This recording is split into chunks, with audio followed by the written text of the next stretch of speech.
Hi, I'm Deanna Kosaraju, founder and CEO of Global Tech Women. I want to welcome you to the latest edition of Women Talk Tech, where we're featuring author, technology provocateur, entrepreneur, strategist, investor, lecturer, and board member Linda Bernardi.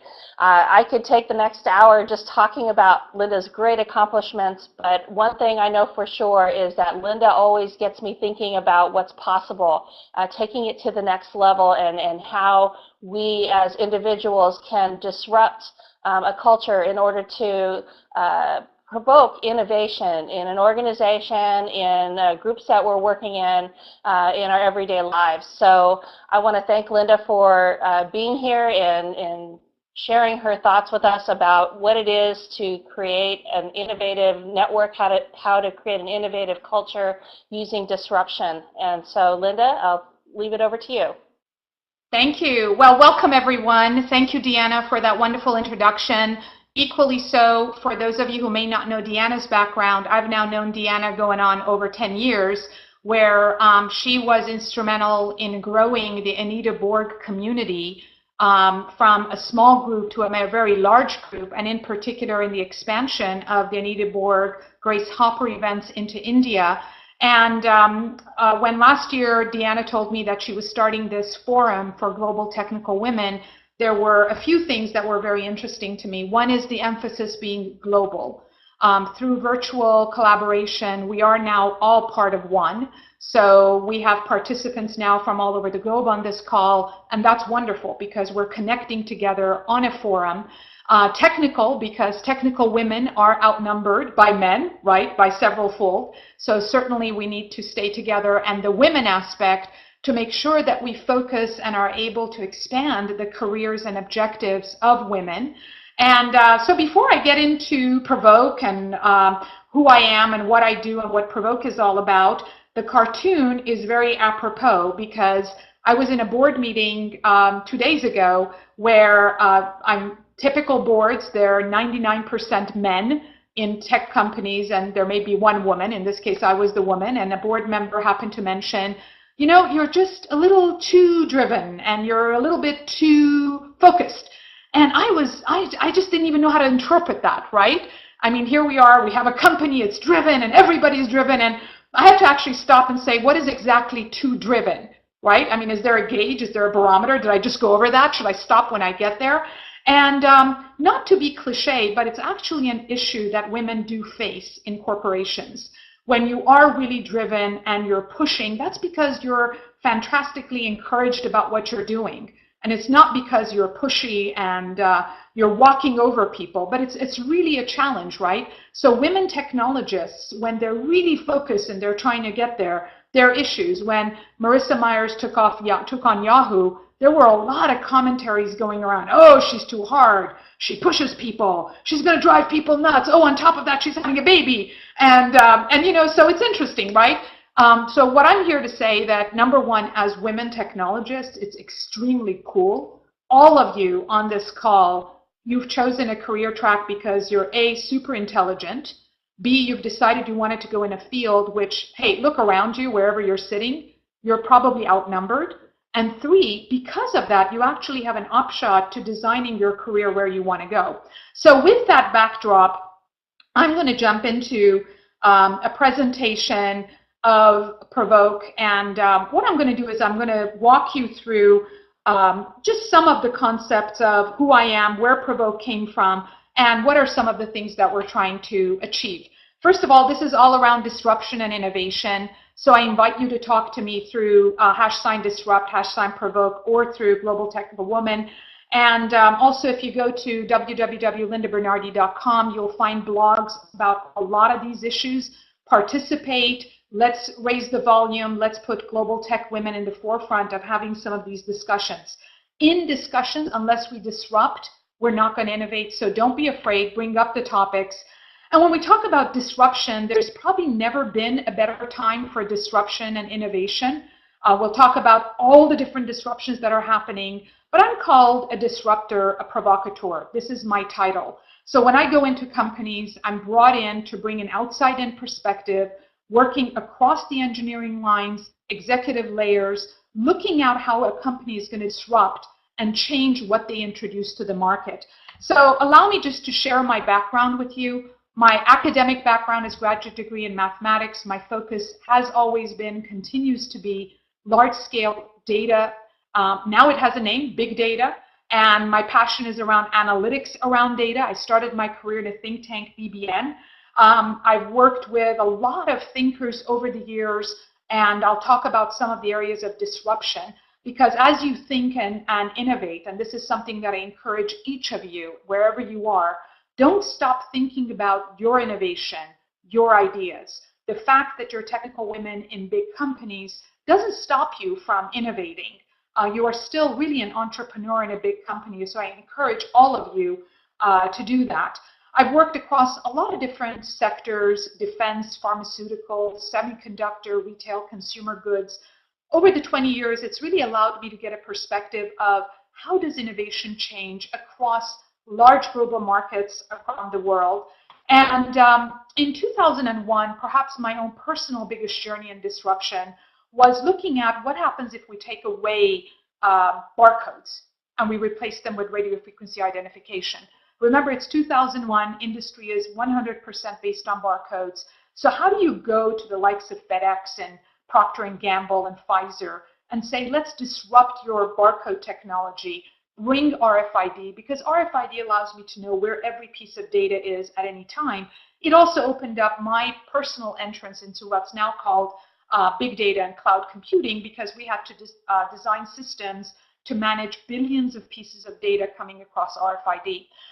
Set up the company in Cambridge, Mass, brought a really talented group of fantastic engineers, was very proud because I had about a 40% women engineer to male ratio. Very much done because as a woman CEO, I really was pushing that agenda. And we grew the company, successfully exited in 2006 to Oracle. Now it's part of Oracle Fusion product line. But along the line, one of the other things that we did is we started a standards organization, which is now called Electronic Product Code, EPC Global. Now has about 3,200 adopting companies, largest companies around the world, using the standards that we introduced. So this was my complete journey from a vision, an idea that I drew on a napkin, to products, to making it part of the standards organization. And that was the Connectera journey. And then I joined Capgemini. For 2 years, I was head of strategy for Capgemini. And there I was involved in a company that was over 200,000 people, more in the services sector. So I got to learn how do we innovate in the services sector. But really my passion has always been around how do we introduce disruption in big companies and convert that into innovation. That led me in 2008 to start Stratera Partners, a strategy consulting firm where to date I work with select number of big companies across various verticals, very focused on bringing in disruption and converting that into innovation. My focus has been very much global. Some of you I've probably met somewhere around the world. I spend an equal time of my time outside of the US because innovation is global and women technologists are global. By no means are we all sitting in Silicon Valley. That started me in the journey of investing in startup companies, and for the last 4 years I've been investing in tech companies ranging in big data, analytics, platform as a service, NoSQL, social media, and also started investing outside of the US, and now I'm one of probably only 2 non-India natives investing in India startup as part of India Angel Network, entering China, South America. So innovation is global, all of this is global, and that's kind of my background, which brings it together for me to be the provocateur, right? The person to bring this disruption. So why did I write Provoke? Because there is a resistance to disruption in big companies. Big companies are focused on delivery. And when you want to bring disruption in, you hit a lot of resistances. So before I can make actual progress in disruption and innovation, I first have to be able to work through these resistances. And I kind of thought about it and I said, wait a minute, this is almost the same set of resistances in every company. So when I go through these, I'm sure you're going to resonate. But the important thing is, how do we work through these? So in this brief introduction today, I'm not going to have an opportunity to explain how we work through each of the steps. Some of you on this call I know, and we've been working together, which is wonderful. But I am going to offer to Deanna, if there is an interest in the group, I'm more than happy for us to set up a PLN session, and I'm happy to share these thoughts with you and brainstorm with you. So it's all about disruption and innovation, and the 5 stages of resistance starts with anger and denial. Incidentally, Provoke, the book, starts with the 5 stages of resistance, very similar to what happens when you face bad news and how you have to cope with it. So in anger and denial, when I enter a company and I'm talking about a significant technology disruption, the first thing that happens is people absolutely raise their hands and go, no way, I don't need to do it. I'm not going to do it. If there's anger, there's denial. Examples I can bring in this arena are companies like BlackBerry and RIM. Discussions there 5 years ago when iPhone was coming out and the platform was changing went something like this. Hey, we've got the majority of the enterprise market. Nobody's going to get off of BlackBerry. We've nailed this. We're not going to introduce a disruption. iPhone is a fad. It's going away. Discussions with Nokia. Hey, we've got the handset market. We don't need to worry about it. This App Store model, really a fad. It'll go away. Companies like Kodak, right? Digital imaging, all over us. Why was Kodak not looking into this 10 years ago, right? Still thinking I'm going to walk into Walgreens and print my photos. U.S. Postal Service, right? We started faxing 15 years ago. We started doing digital communication 10 years ago. U.S. Post Office was adding more offices. The business model at the U.S. Post Office never evolved with the actual change in technology. So I can go on and on and on, and in Provoke, the book, we discuss a lot of these. But fact is that when your first reaction to change is anger and denial, there is really no progress. So we've got to move people into the second stage of the actual resistance, which is, no, I'm RIM, I'm not going to adopt a new technology, I'm not changing my platform. And there are a lot of these rejections. The rate of rejection actually goes up the more successful the company is. So if you take Microsoft and you question, why didn't Microsoft go to cloud when Amazon successfully went to AWS 5 to 7 years ago, you'll begin to see because there's a threat to the existing business. And the larger that perceived threat, the harder I'm going to reject it, right? So we've got to work through these until we get to the third step.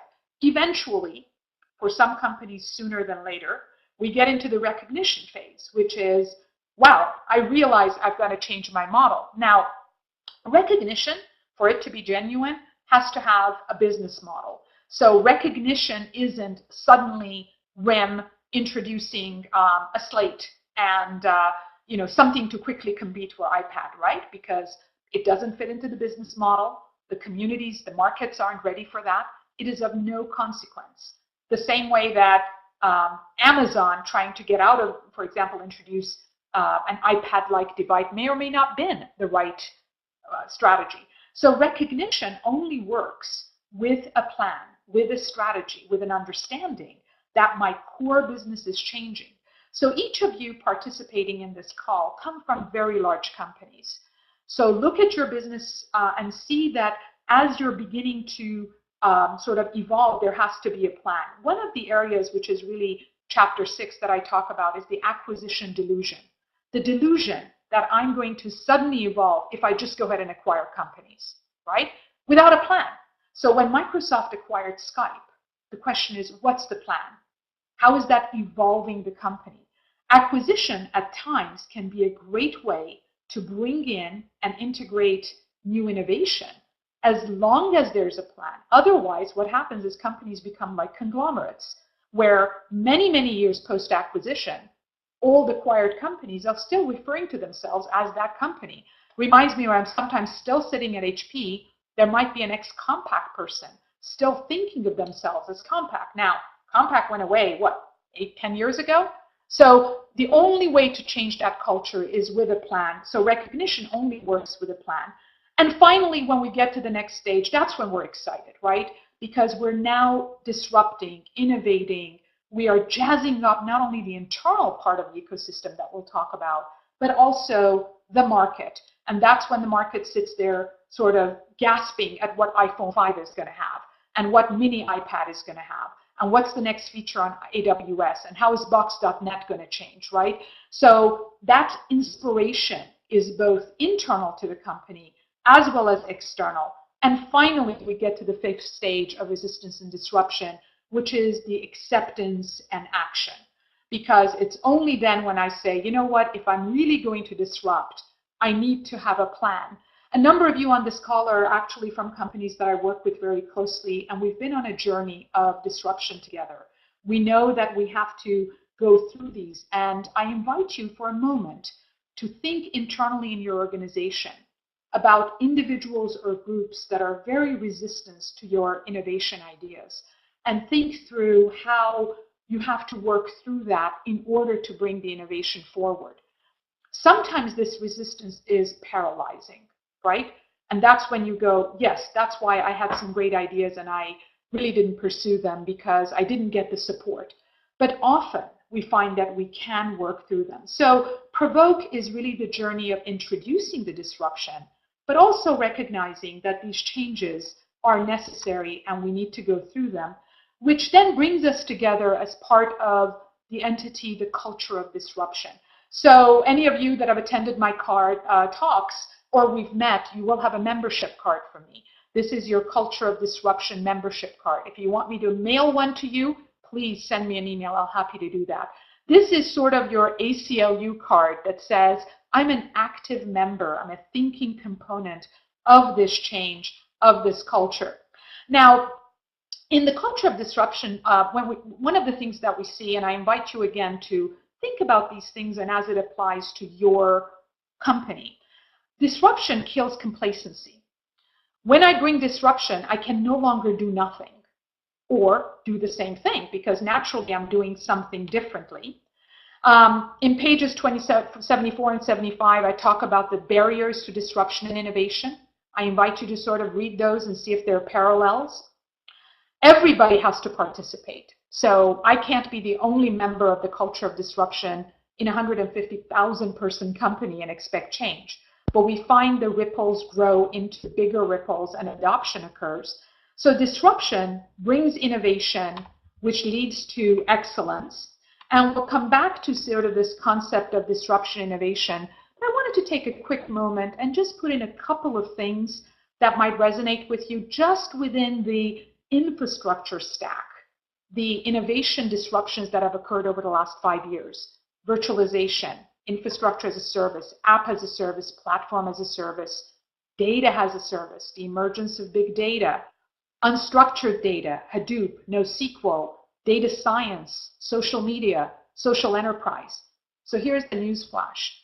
Even if I in the company am resisting to disruption, disruption is happening all over me, around me. So unless I'm able to bring that in and adopt it, all that's going to happen, I'm actually going to fall behind in the process. And that's really what we discuss in Provoke and why the culture of disruption is necessary and really the only hope for innovation. Let me also take a very quick moment and introduce you to the culture of disruption, the ecosystem of disruption. What you see around the culture of disruption is leadership, the boards, investors, entrepreneurs, academia, you who are part of the employees, and the market. All of these entities are impacting the culture. In Provoke, I talk about the 5 Ps, the 5 things that people do wrong, for example, when acquisitions get made. The wrong mistake gets made by investors, board, the leadership, in a state of panic, without a purpose, without a plan, without taking into consideration the different personalities of the acquired company and the existing culture, or the role that the players are going to make. So when we do these things, we have to be mindful. In the 3 I's in the bottom right, I talk about the 3 elements of inspire, impact, and innovate. And finally, the fact that this is a global and collaborative community, particularly for many of my very large clients that are still highly US-centric, understanding that the global community plays a role. I'll come back to this in a little bit as well. And I think I talked about the 5 principles. I want to jump into the employees. We have now a large number of participants on this call. All of us are women technologies, so we fall into the employee category. And I want to debunk a couple of myths. One myth when we're in a company, as I hear, is I'm not an entrepreneur, I just work in a corporation. I can't tell you what that does to my blood pressure, because we hire extraordinary talented people. We fight to hire them out of universities, out of another job. We bring them in because they're incredibly talented. A few years down the line, they stop being entrepreneurial because they think they're in a big company. A company is a combination of everybody's entrepreneurial spirit. So it's really, really important to not stop yourself, because for all practical purposes, a company of 100,000 people is 100,000 individuals with one leader, right? So that's one of the myths. Fact is, actually, only about 15% of entrepreneurs are startup entrepreneurs. 85% of innovation happens in big companies. Innovation is happening in your company. Skepticism is easy. It's a lot easier to be skeptical and say something like, well, I'm not sure I could do this in my company. I'm just a cog in this big machinery. Fact is, honestly, that's really where ideas come from. You are the pulse. You're where innovation happens. When you become complacent, that's where innovation and disruption dies, right? But that means that you've got to move outside of your comfort zone and innovate. For women, this is a little bit harder, women technologists, because naturally sometimes we find it a little bit harder, as I was quoted, to not be too driven, right? I am too focused, although I tell you, I'm still trying to figure out what that means. But it's really up to you if you want to disrupt. And in Provoke, I talk a little bit about this interesting phenomena between men and women, which is the reality versus confidence continuum. For women entrepreneurs, and this also applies to women in a company, what I find is that women are fabulously more reality-oriented, right? Very focused on actually what can be delivered, what resources exist, what's feasible versus not. And, and at the same time, sadly, I find women on the lower spectrum of the confidence continuum. So highly realistic in terms of what can be achieved, extraordinary and talented in achieving it, but a little bit less confident in being able to put the stakes in the ground and the bets. At the same time, the reverse is true for entrepreneurs or men in companies, really high on the confidence spectrum, right? Absolutely sure I can do it, kind of unsure how, right? And that's fascinating, because when it actually comes to developing innovation, women are by far more capable in delivering it, but confidence is an equal factor. So what we as women entrepreneurs, women technologists, whoever we are in the tech world, have to realize is that we have to up the game in confidence, the same way that we've upped the game in being able to multitask and deliver. We've got to be able to put stakes in the ground where we don't always know what's going to happen. And I invite you to read that chapter in the book so that we can equalize this reality versus continuum spectrum. And we can make women a lot more confident, because on the other end, we're good, but how do we kind of bring that story together? Now, I talked about the employees, but the market is an incredible force in defining where a company is going. In the past, maybe 5 years or more ago, we would develop the product, we would have ad campaigns, and through marketing, we would tell the world what we're giving the world. Well, today, before we've even done our ad campaign, the global market, through very interactive and real-time social media channels, is either endorsing or dropping our product. So last Friday, Microsoft formally introduced Windows 8. The acceptance or rejection of Windows 8 occurred months ago in global forums talking about what it is. This shift is very difficult for companies because it's taking away the control of what I'm going to introduce to the market, and it's forcing companies to have to become more aware and responsive to market needs. So this is one of the realities of the ecosystem. This disruption is very difficult. Some companies like RIM, Nokia, Ericsson, Kodak, and others really still haven't realized that this is going on. And as a result, their products are not what the market accepts. Companies like Google, Apple, Amazon, others are so aware of this, they're actually using this market input to develop their product. So wherever you are in your companies, you probably see this, but this is becoming a significant factor. And when we combine it with the elements of the ecosystem, bringing together the collaborative global community, this is the only way we can move from disruption to innovation. So when we resist in the 5 stages of resistance, we're actually stopping disruption, because somewhere along the line, a CEO is choosing not to listen to the market, the board is not supporting what the market wants, the investors are not responding, employees are not producing, or the market is not communicating. But for true disruption to innovation, think about any company or any product today that you consider successful, and think about how their entire product development cycle is driven by market needs during development, not after. And that's really the value of the ecosystem. So the message is disruption isn't chaos. Disruption is this fantastic thing. All of you participating today are part of this disruption.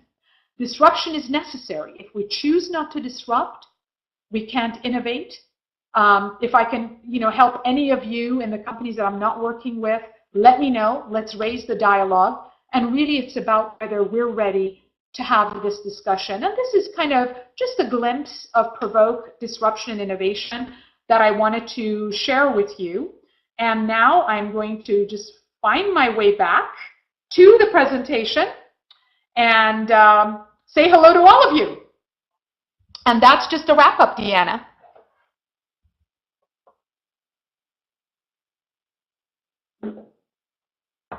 Great, that's wonderful. So I have been here tweeting, and there's been several other people in the room who have also been tweeting, and this has been great information, great data points. Collaborate with the ecosystem in order to innovate, in order to stay relevant, in order to disrupt is definitely becoming a growing concern for organizations. So we'd like to go ahead and open the floor up to anyone who would be interested in asking Linda a question.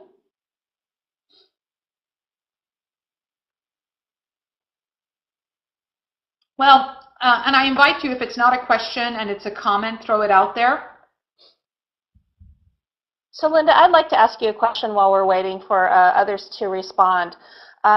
What I'm seeing now, especially with Windows 8, is there's a lot of behind-the-scenes discussion about how to roll out a product like this. I saw a lot of product previews in advance. Some were not so good. Some were, really interested in the fact that they've taken a big turn in terms of how it looks now. It's different look and feel. They've taken a big risk. So what do you think companies like Microsoft, companies like Google are going to do to continue on this trajectory of, making these vast changes, but yet bringing along all of the adopters along with them? Because I see there's kind of this disconnect between people who are reviewing the product and then the ecosystem itself. Do you understand my question? Yes, absolutely. So for those of you who are not perhaps as familiar to Windows 8, which is introduced on a complete different platform as well as a standard PC, it's going to be running on what's called the Surface. Completely different, so diabolically different that there is the adoption. It almost might be that it'll have 2 different communities of users. And the challenge is going to be, how are the current up until Windows 7 user community, who are very comfortable using that, going to adopt something that is so radically different but has so many features, right? And so Deanna, one of the points is that it's a very big risk. So by the way, folks, I live in Mercer Island, which is next to Redmond. And my husband is a 17-year veteran of Microsoft, so I was involved in Windows 8 a long time ago. And to my dismay, it took a very, very long time to introduce to the market.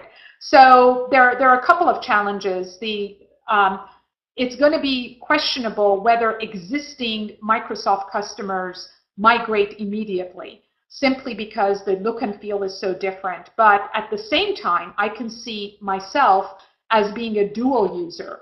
I'm going to have my Windows 8 for my everyday kind of stuff, which is going to definitely, potentially replace my iPad utilization.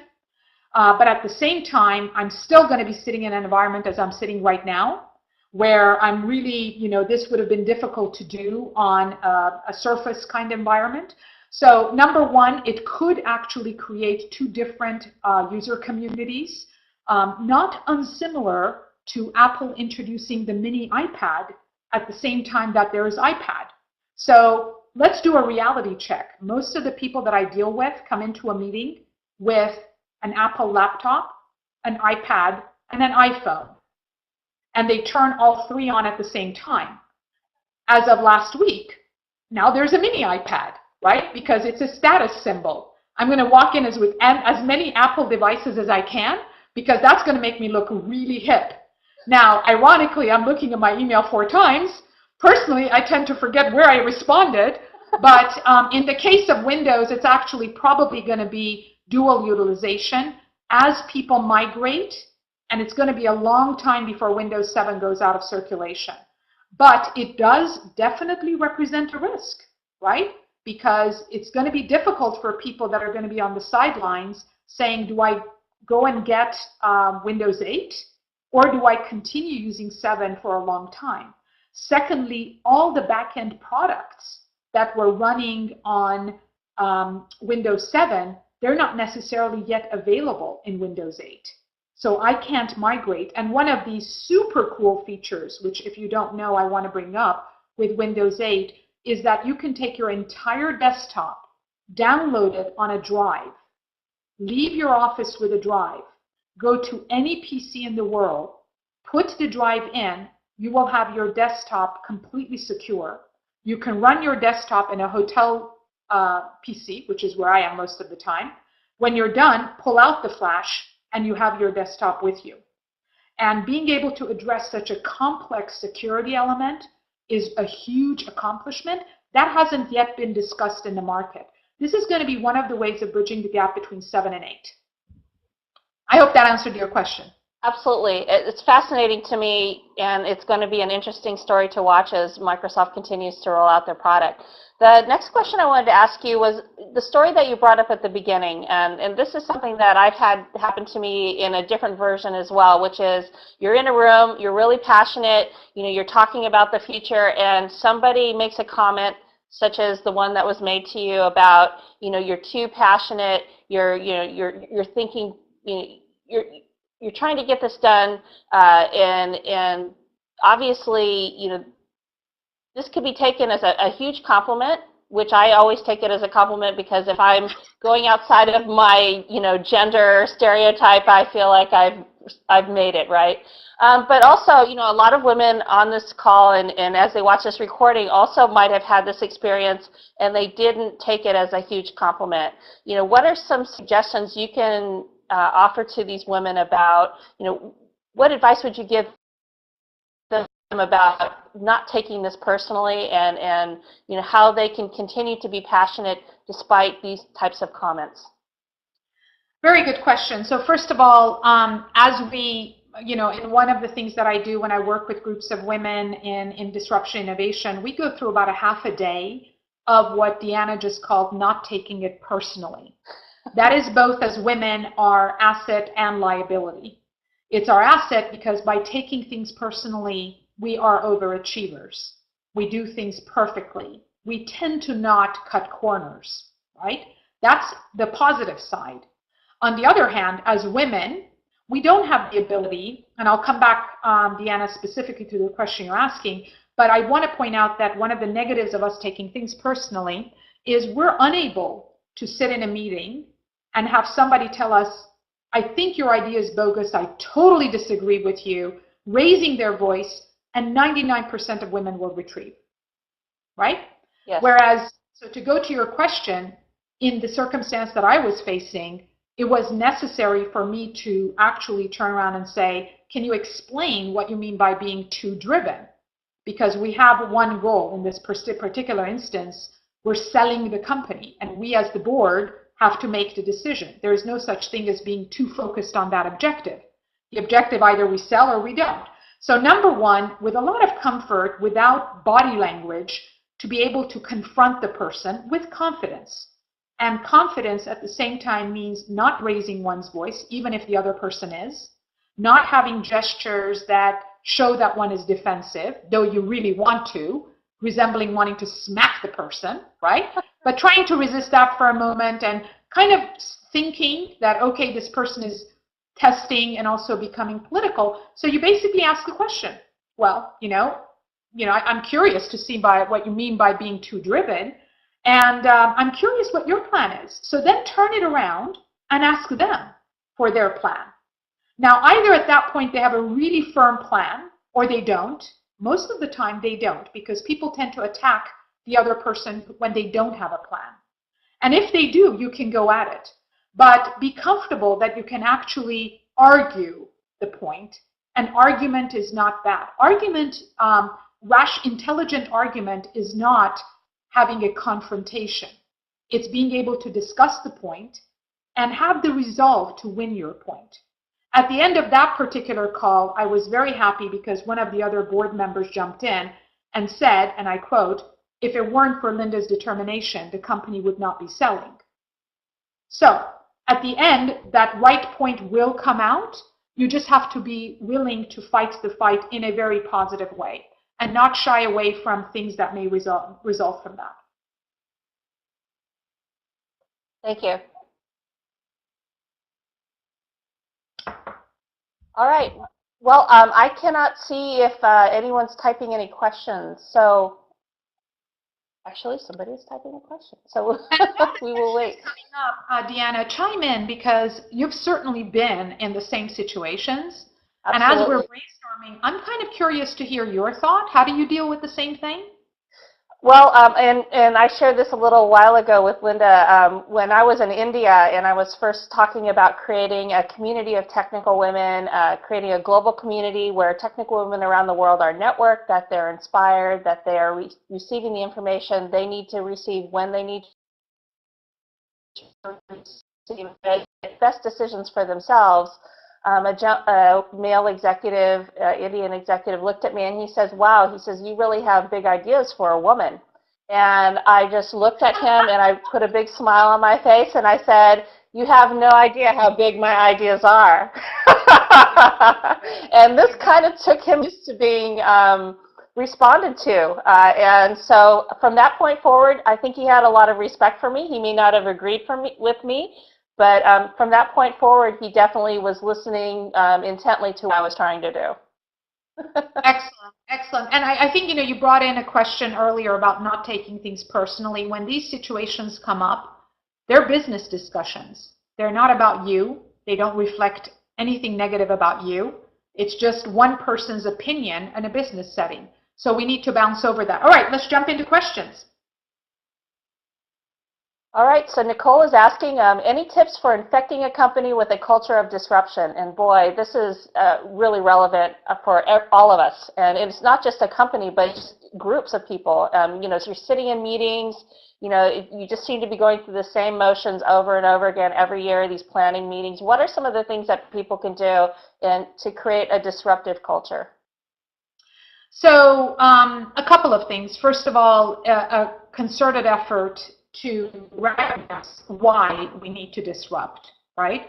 And sometimes that's done bottom up, which is groups forming, talking about how we need to, and I'm seeing this more and more where groups are forming to talk about innovation or their distress around competitors.